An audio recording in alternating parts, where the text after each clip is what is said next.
Santo. Gloria a Dios. Dios les bendiga una vez más, hermanos. Yo traigo una reflexión más que un mensaje muy completo y extendido, alusivo al ministerio cristiano, que es algo de lo cual nos encanta hablar y considerar, porque definitivamente esta es una columna vertebral de la obra, lo que es el ministerio. Y nosotros mantenemos altos principios en este ministerio, como vamos a ver brevemente en esta tarde, o en esta mañana todavía, porque no son las 12. Así que si usted tenía hambre, entonces sepa que no va a durar mucho, pero aguante ahí, gloria a Dios. Alabado sea el Señor. Padre, te damos gracias en esta hora que nos has dado, Dios mío, este privilegio tan hermoso, tan satisfactorio, Padre, de ver el crecimiento de tu obra expresado en esta promoción y recibimiento de obreros, Señor. Gracias por un pueblo que también reconoce el trabajo de estos instrumentos, de estos pastores que están laborando en estos puntos y extendiendo tu obra con celo misionero, con deseos de trabajar, Dios mío, y poniendo sacrificio y empeño, Padre. Bendice tu obra en Panamá. Bendice a cada pastor, sea que esté empezando o que esté ya casi terminando su carrera. Que tu gracia envuelva a cada uno, Señor, y nos puedas ubicar en ese estado perfecto de tu voluntad, Dios mío. En el nombre de Jesús, en tus manos nos encomendamos para traer esta palabra. Gracias, Señor. Amén y amén. Gloria a Dios. Abramos nuestras Biblias en el libro de Zacarías. Cristo vive. Y mientras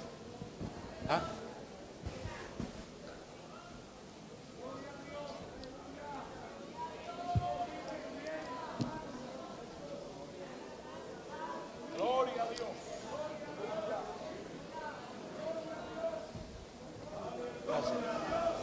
Cristo vive.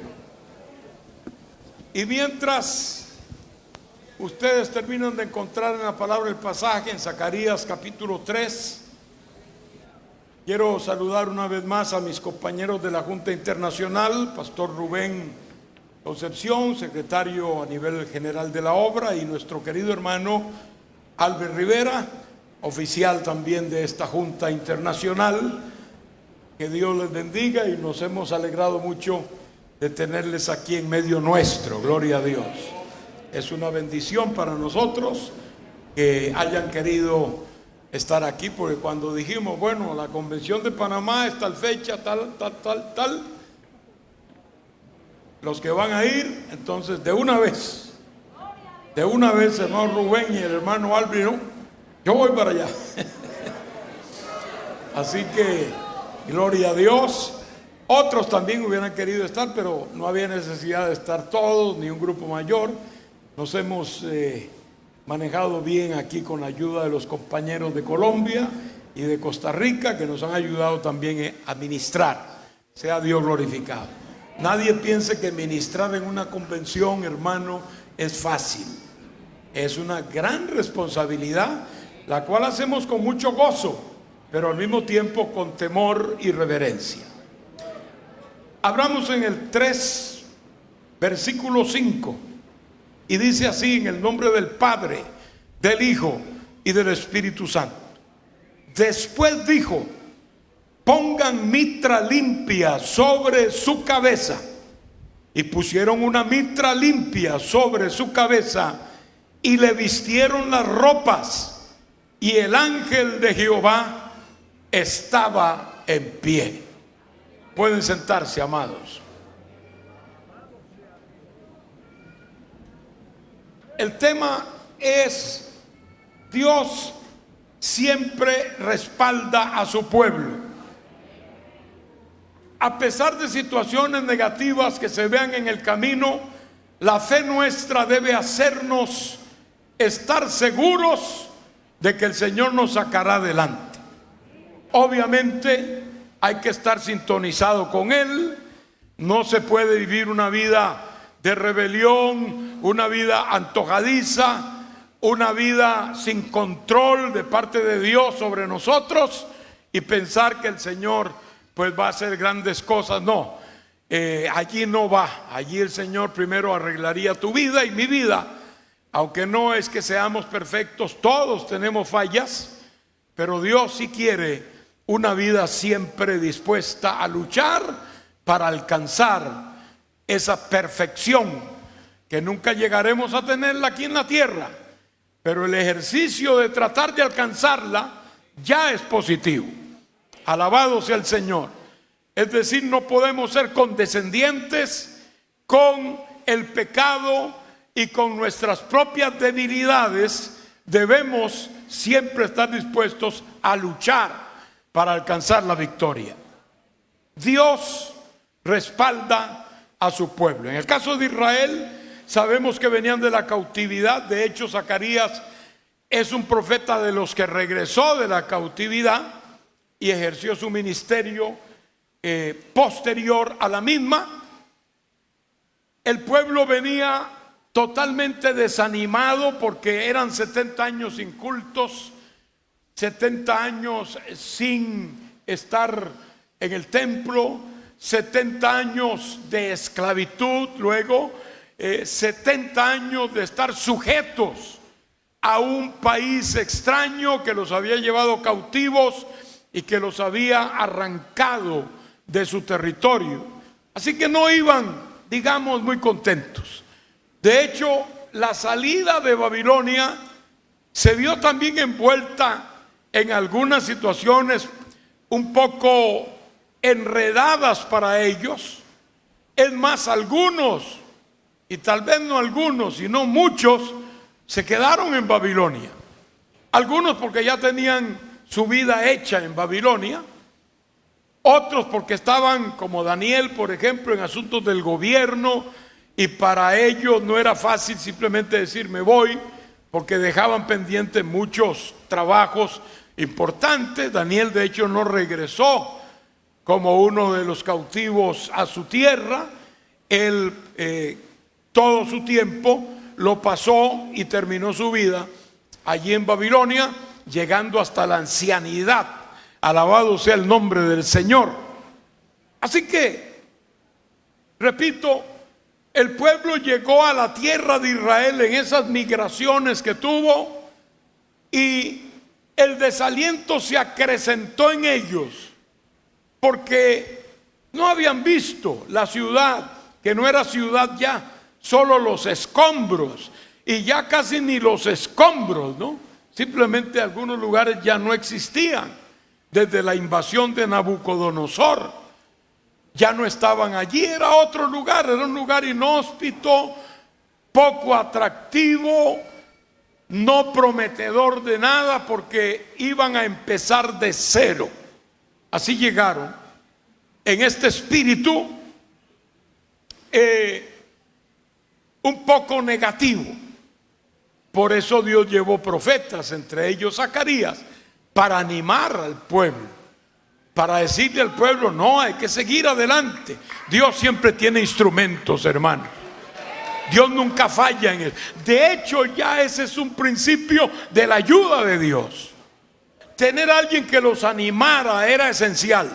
Y no solo fue Zacarías, Nehemías, Esdras y otros profetas post-exílicos, llamados así porque fueron después del exilio, ayudaron mucho y animaron mucho al pueblo de Israel. Aún así hubo momentos de crisis. Este que leímos es un momento de crisis. Hay cosas que suceden, hermano, en el mundo espiritual que nos afectan fuertemente.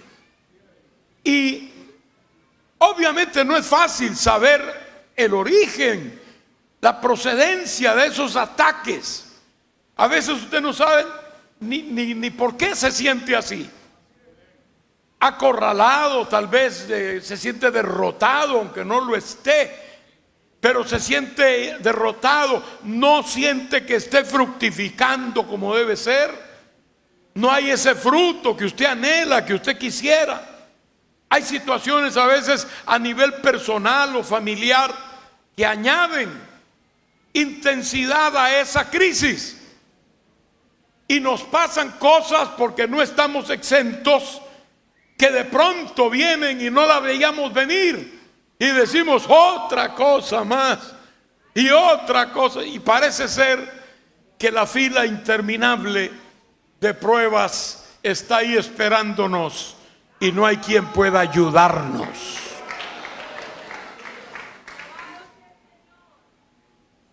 Pero Dios tiene control de todas las cosas.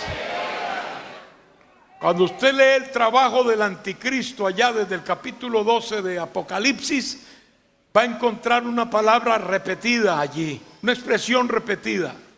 Se le permitió hacer guerra contra los santos, por ejemplo.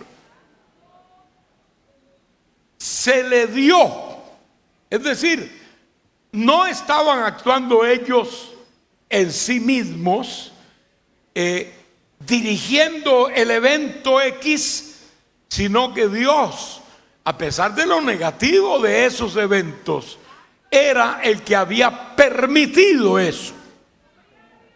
Permitió, porque Dios es el último que tiene la autoridad total. Sea Dios bendecido para siempre.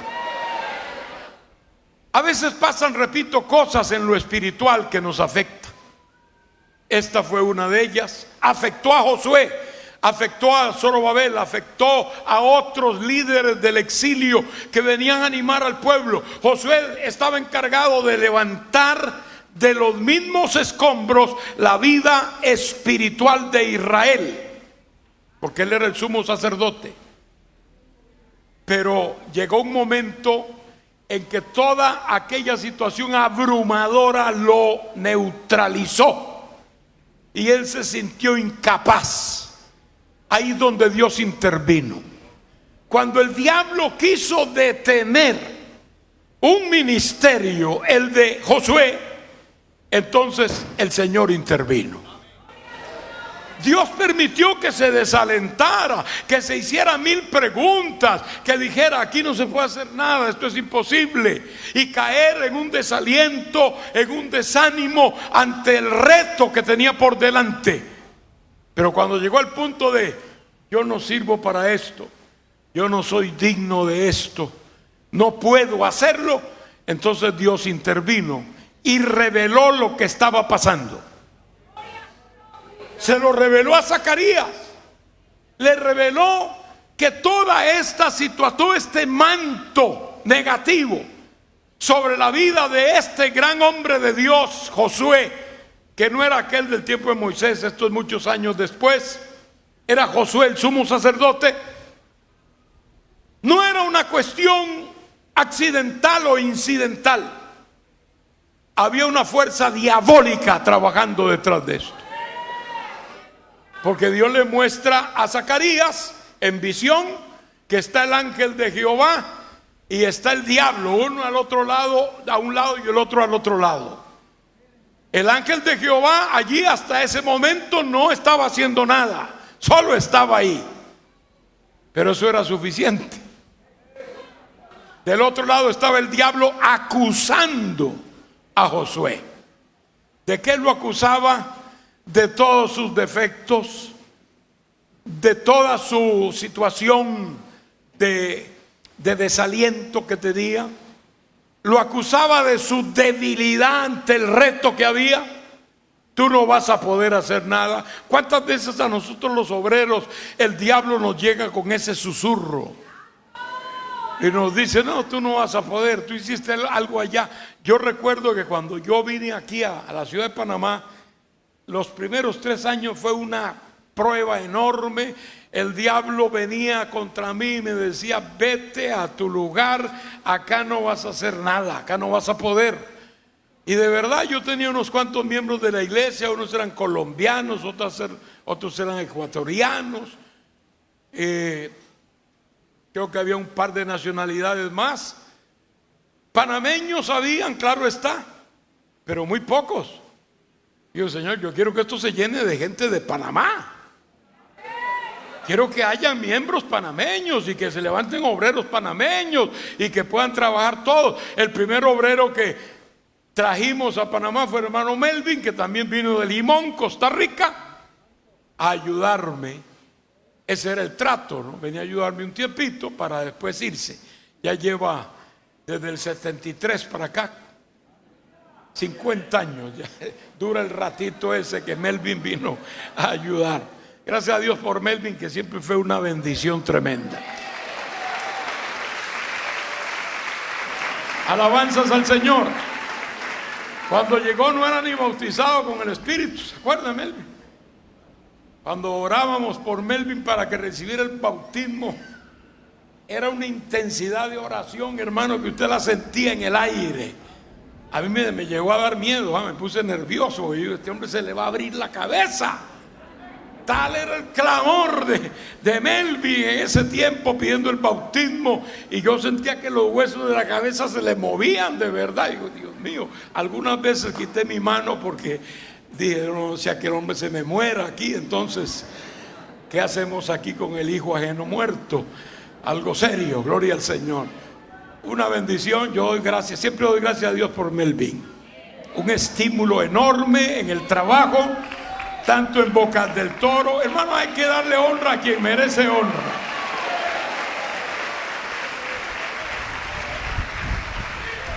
Siempre una persona sujeta, obediente, siempre fue donde se le mandó a ir, y fue un hombre que buscó a Dios toda su vida.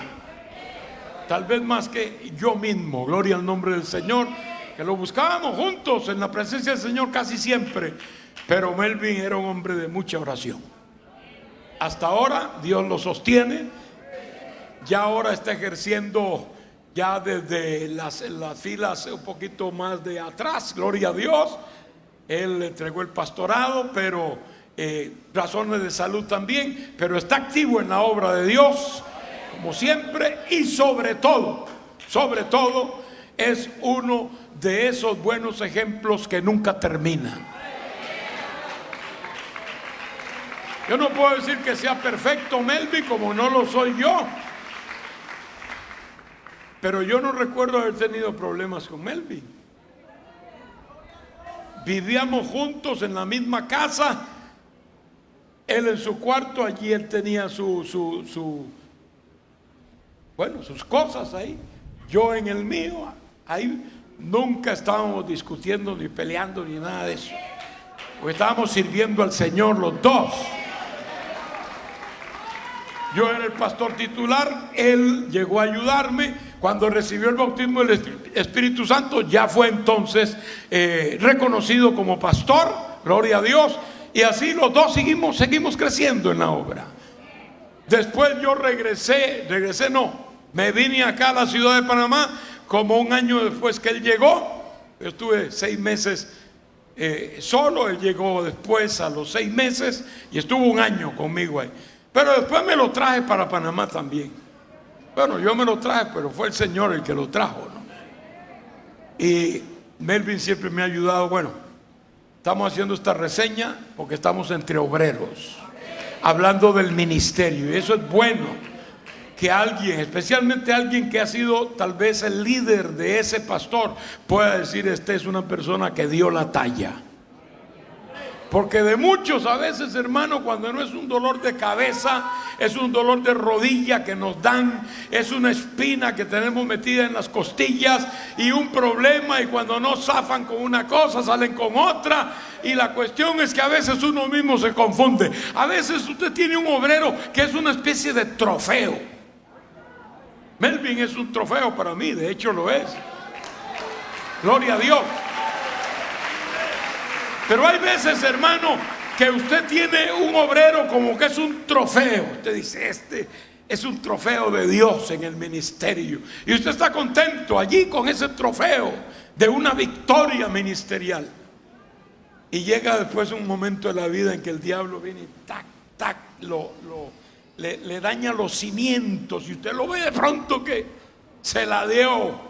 Dice, ay Dios mío, usted ora y dice, Señor, ¿cómo vas a permitir? Este es un trofeo mío. Se me va a caer? ¿Cómo se me va a dañar? Y uno sufre eso. Eso pasa. También es parte de la preparación que Dios nos da. Recuerdo cuando Chen empezó Chen ya está con el Señor, todos sabemos. Aquí estaba la hermana Marileida, no sé si está hoy, pero ella todavía nos queda. Gloria a Dios, Dios la bendiga a la hermana Mari. Del hermano Chen casi siempre hablaremos muy bien.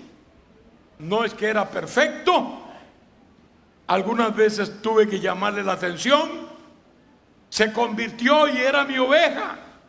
Estábamos ahí, hasta desayunábamos juntos, porque él venía a trabajar muy temprano en la mañana y llegaba a nuestro templo allá en Santana, en Plaza Amador, y desayunábamos juntos ahí y compartíamos. Me acuerdo que una de las primeras llamadas de atención fue cuando iba a darle, porque él tenía un hogar que había hecho en el mundo y tenía hijos y todo fuera de su matrimonio en el Señor.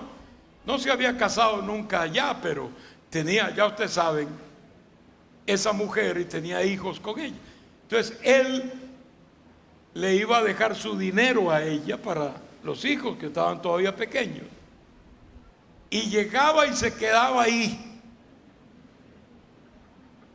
Y eso, de hecho él me había contado ya, que seguían como pareja, pero por ahí bajo cuerda, ¿no? Y usted sabe una cosa, Chen, usted no vuelve ahí, ¿sabe? Usted quiere ser un obrero del Señor, quiere vivir para Dios, quiere ser útil para Dios. No vuelva donde esa mujer. Aunque usted le vaya a dejar la plata, no hay problema. Usted va en su carro en una esquina tal y le dice, mándame al muchacho fulano de tal, que es uno de los hijos, y se lo da a él. O si no, se lo deja con alguien, o que ella venga afuera y te reciba el dinero, pero no te metas a la casa, porque el diablo te va a tener engañado todo el tiempo, y vienes aquí a alabar a Dios y a decir gloria a Dios, aleluya, y eres un adúltero. Siempre me dijo que ese consejo lo desarmó, y de ahí no volvió más a esa casa y cambió su ruta. Amén. Y yo decía, Señor, danos unos 10 Chen y vamos a revolver Panamá en el nombre del Señor. Pues el Señor nos dio más de 10 Chen, más de 10, gloria a Dios. Todo un batallón de obreros de Dios que sí, en verdad, hemos removido Panamá, gloria a Dios. A su nombre.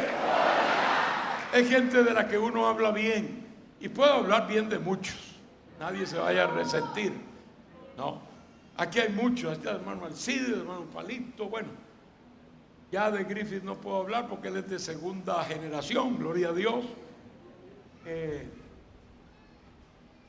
Pero aquí, Mariano fue mi copastor, ¿cuántos años? 12, ¿no? 12 años, gloria a Dios. Y aquí está, gloria a Dios, el secretario de la obra, es un presbítero, es un oficial de la gloria a Dios por eso. Bueno, podríamos seguir hablando, hermano, no voy a mencionar más porque no quiero que alguien se resienta. No me mencionó a mí, ¿no?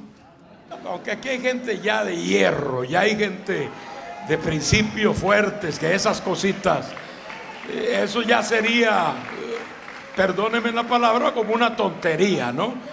Eso sería como un soldado que llegue y le diga al capitán, capitán, ay, me metí una espinita aquí, me quebré una uñita. No, lo van a mandar a hacer 400 lagartijas para que no sea flojo, ¿verdad? Alabado sea el nombre del Señor. Hay cositas que pasan y que sí pueden causar algún dolor, pero en el nombre del Señor vamos adelante. Hasta ahora nada nos ha detenido ni nos detendrá. Vamos a avanzar en el nombre de Jesús.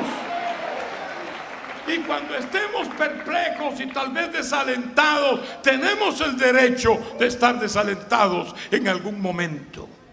Lo malo es que a cada rato estés desalentado. Elías se desalentó y Dios le ministró y lo sacó de ahí.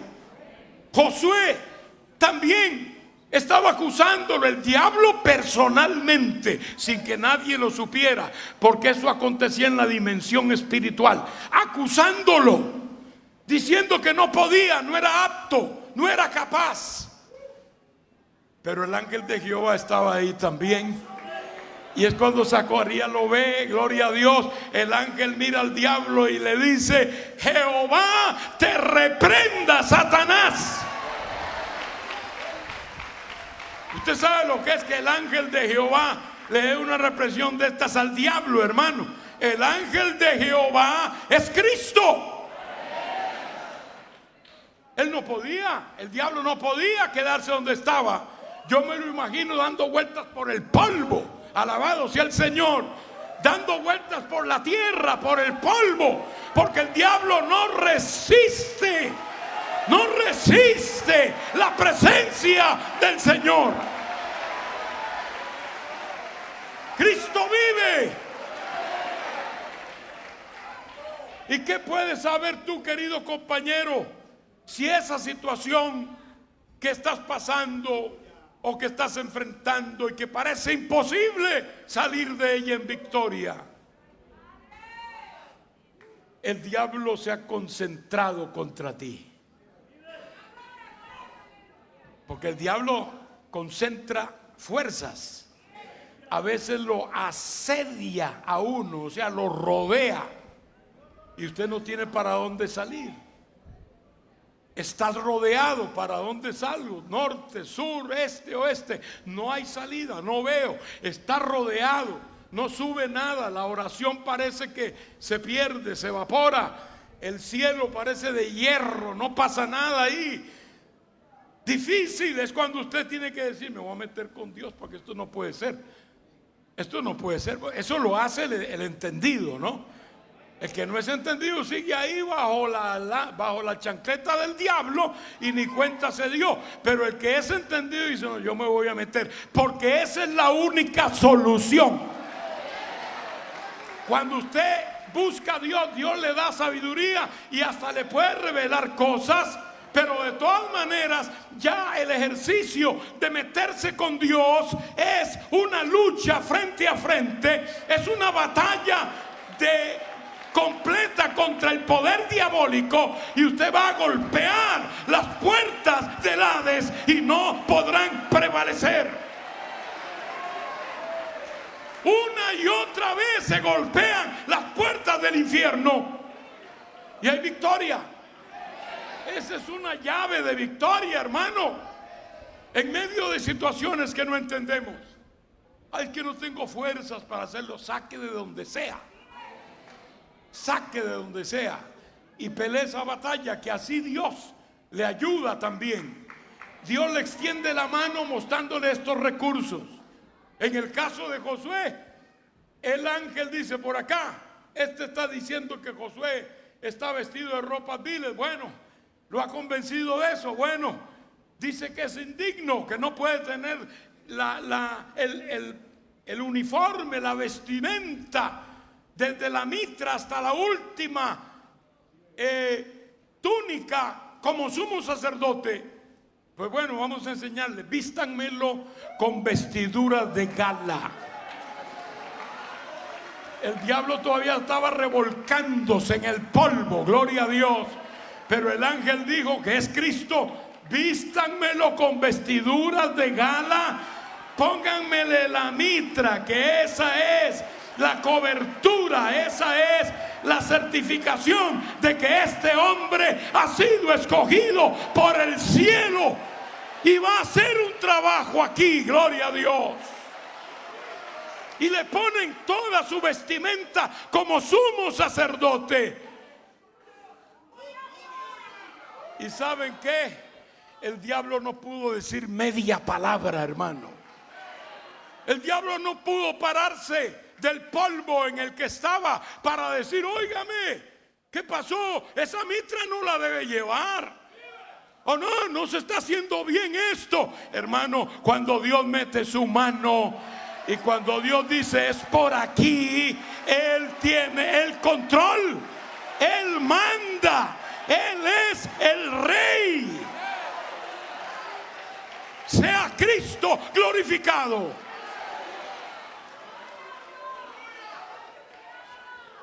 Algo que tenía que recordar ese varón de Dios, a quien Dios le está ayudando de esa manera. Aunque no era tan visible esta ayuda, pero estaba ahí. Recuerda que tú eres un tizón arrebatado del incendio. Tú no eres el dueño del fuego. Tú no eres el dueño de la esencia de todo esto. Tienes que recordar. Eso te sirve para positivo y te sirve también para negativo, en el sentido de saber de dónde nos sacó el Señor. Un tizón que ni siquiera fue escogido por allí, por el montón de tizones que habían. No, fue arrebatado. Y arrebatar es algo inusitado, es algo que no se ve venir. Es algo que es de pronto, de repente. Arrebatar. Ahora, tú eres un tizón arrebatado. Si eres un tizón arrebatado, acuérdate quién te arrebató del fuego. ¿Quién no permitió que fuéramos al infierno? ¿Quién no permitió que el diablo nos consumiera? Es el Señor, y a Él es que servimos, hermano. En el mundo espiritual suceden cosas que usted ni yo las vemos, pero hay que tener la fe con la antena bien alta para captar, para percibir esos aspectos que no ven nuestros ojos, para discernir que en el mundo espiritual hay multitudes de demonios que nos atacan, pero al mismo tiempo saber que nuestra ayuda es el Señor y con Él obtendremos la victoria. Solo para mencionar y ver que no es el único caso, Job fue atacado por poderes satánicos y no sabía de dónde venían. Es más, llegó a creer que era Dios el que se los había mandado. Así interpretó él. Era su teología. Dios le muestra al final que no era así y lo saca a bendición y abundancia. Hay veces decimos, pero ¿dónde está el Señor que permitió? Mi hermano, deje al Señor en su lugar. De su trono no lo mueve nadie. Él permanece allí. Usted quiere buscar y saber dónde está el Señor. Está en su trono, punto. ¿Qué quiere decir? Que Él manda, que Él controla tu situación. Pero al mismo tiempo, gloria a Dios, nos lleva a pensar el hecho de que hay poderes que batallan contra nosotros y que nosotros no lo sabemos porque no los vemos. Pero los hay, de que los hay, los hay. Cuando usted se sienta desalentado, piense en esto. Allí estaba, por ejemplo, David haciendo campañas militares y de pronto se traba en un problemita allí, que no hay bendición, no hay producción de nada, la tierra está seca, no hay bendición de Dios. ¿Por qué? Todos sabemos que Saúl había hecho un pacto. Amén. Es decir, que Saúl había roto un pacto. Un pacto que tenía siglos. Dios no se olvida, hermano. Con aquellos gabaonitas que llegaron a Israel y tuvieron que recibirlos porque les prometieron. Tuvieron que recibirlos. Pero ahora Saúl estaba quitándole la cabeza a todos. Como diciendo, ¿por qué tenemos que sostener a estos? Y empezaron a a desarrollar una campaña contraria. Entonces Dios vino y detuvo la bendición, cerró la pluma. Morían centenares de personas. Había una situación de decaimiento total en Israel. Entonces David se metió a buscar a Dios. Esa es la llave, hermano. No me venga un día a decir que es imposible hacer, si usted no ha usado este recurso, si no ha usado el recurso de meterse con Dios para enfrentar eso. Y Dios le dijo, Dios le reveló a David, le dijo: esto está sucediendo porque han roto un pacto, un juramento que se le hizo a esta gente desde tiempos inmemoriales allá de Josué, y se les prometió que iban a estar ahí, que no los iban a tocar, y ahora los están matando. Dios es justo, hermanos. Y fue hasta que David llegó donde ellos y le dice: mire, nosotros tenemos la culpa, esto no debió acontecer nunca, no estamos de acuerdo y no va a seguir. ¿Qué piden ustedes? Fueron humildes, ¿no? Porque no pidieron tanto. Nada más dijeron: denos 7 hijos de Saúl y entonces quedará saldada la cuenta. David tuvo que hacerlo. Aún familiares de él, porque los hijos de los otros eran familiares de él. Acuérdense que David era casado con la hija de Saúl. Con ella no tenía hijos, pero las hermanas sí, y otras más. Merab era otra hija de Saúl y esa tenía familia, etcétera. Entonces David tiene que entregarle los hijos a los gabaonitas, a esta gente ultrajada, ¿no? Los cuelgan. Por cierto, hay una cosa muy linda de la madre de ellos, de esos que estaban colgados ahí, que no dejó que se acercaran los buitres, ni las aves de rapiña, ni las fieras en la noche a los cuerpos de sus hijos, porque estaba defendiéndolos. Qué linda es esa figura, ¿no? De una madre que está espantando bestias, hermano, y espantando aves de rapiña. En la Biblia las aves de rapiña se usan para tipificar los demonios, y las bestias de la tierra se usan a menudo para representar los hombres perversos. Hay que cuidar los hijos de los poderes diabólicos que andan volando por ahí, por el aire, hermano, como los LGTBI y su doctrina, su tal llamada ideología de género, que es destructiva al hogar, que es dañina para la sociedad. Y lo diremos hasta el cansancio, lo diremos siempre. Estamos de acuerdo con el diseño original de Dios, el diseño de un matrimonio entre un hombre y una mujer y sus hijos. Esa es una familia según Dios, no según el invento de algún perverso por ahí, que cada vez se hunden más en la perversión, es decir, torciendo las cosas que tienen una línea clara para nosotros. Pero ahí estaba esa madre, no alcahueteando los hijitos, no, en ese caso estaba peleando por ellos, aunque fueran cadáveres, peleando por ellos. Con esto termino, porque hay pastores que también dañan su ministerio y su testimonio, especialmente cuando sus hijos crecen. Conocí un pastor que no tenía hijos porque era soltero y era muy estricto con los niños. Era capaz de decirle, por ejemplo: hermana, agarre ese niño, hazme el favor, y se lo lleva, bótelo, sáquelo, no sé.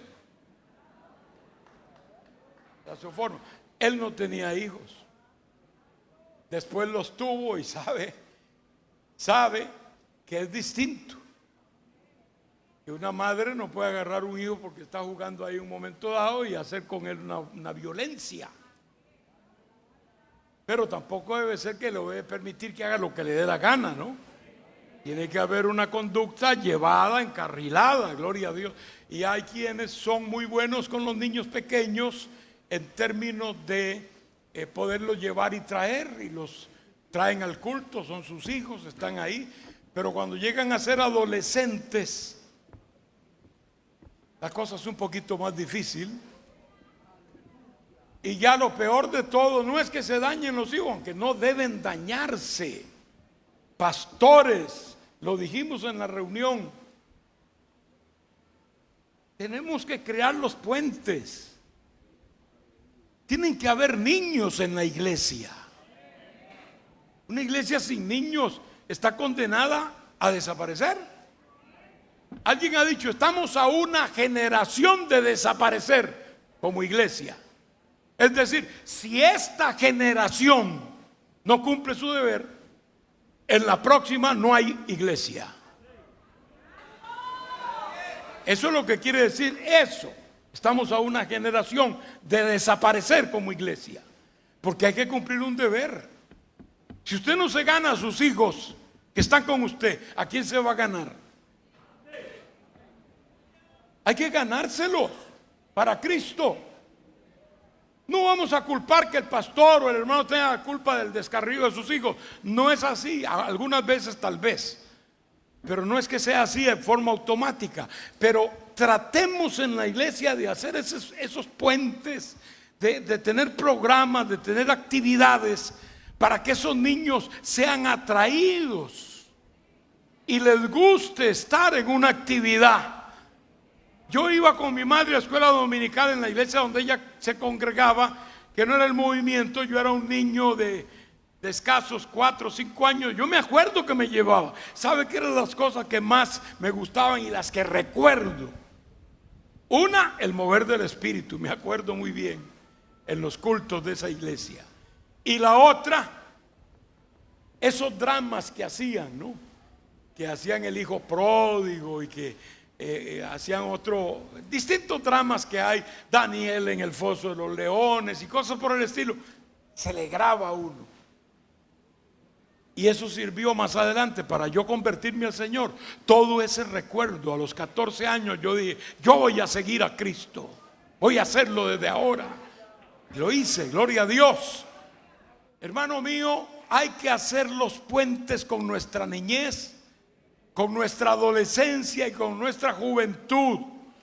No es que armemos aquí un show y un concierto de rock, no, eso es lejos de eso. Dentro de los términos de las herramientas de Dios, hagámoslo. Para el Congreso va a haber una actividad de niños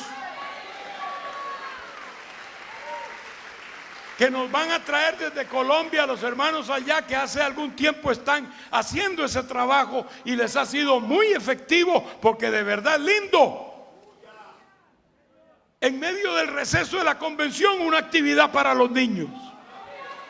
Eso es tremendo. Los niños se sienten incluidos. No que vienen a un culto y nadie los menciona, nadie los tiene en cuenta. Y tal vez cuando dan 3 o 4 brincos por ahí es que corren a corregirlos las mamás postizas y los padres postizos.